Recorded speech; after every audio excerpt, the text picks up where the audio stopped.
Hello, we're Yvonne and Kurt Hill, and we're here to talk to you about when your child experiences racism. Kurt, guess what happened today? What?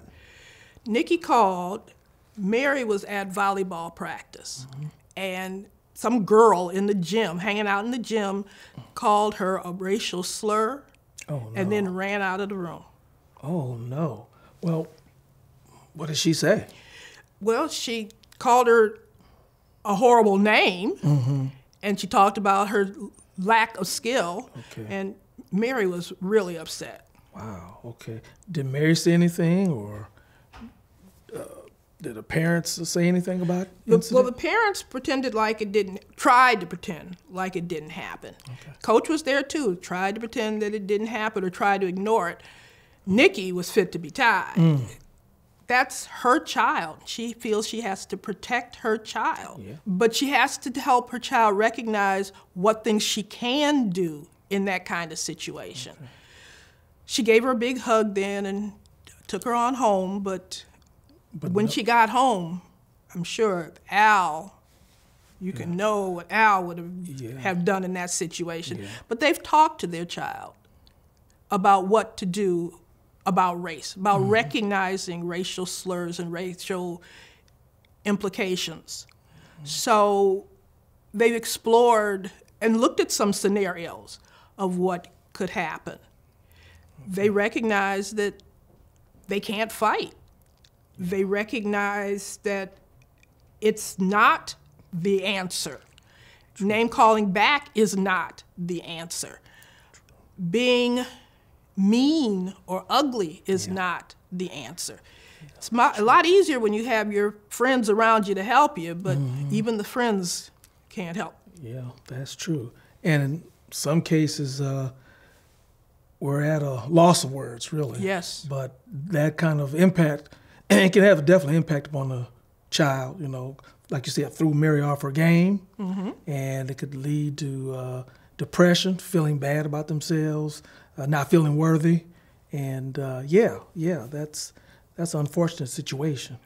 But it impacts upon the child. Yeah, name calling can lead to further openings for abuse. Right. So our kids have to learn that walking away from a situation doesn't mean that you're a coward. That's it true. means that you are dealing with the situation at that point as best you can, or in the best way.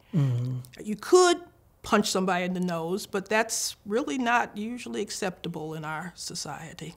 Yeah, that's true. You know, that is a situation where you have to kind of step up, though, and let your child know that they are supported. Right. Okay. So what Nikki is doing is she's calling the school tomorrow. Okay, that's a long So that they're going to. She's going to meet with the administration and with the coach and possibly with the team captain and some of the other kids or adults who were there, and they'll talk about what happened and talk about the school's policy around racism.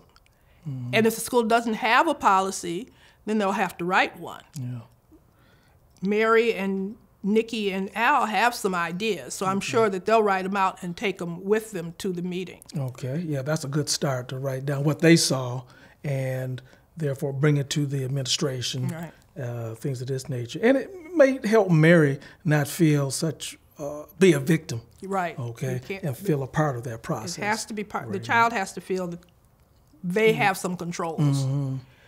So after the school meeting, I guess they'll look at the policy that the school has and maybe the district's policy regarding this. Okay.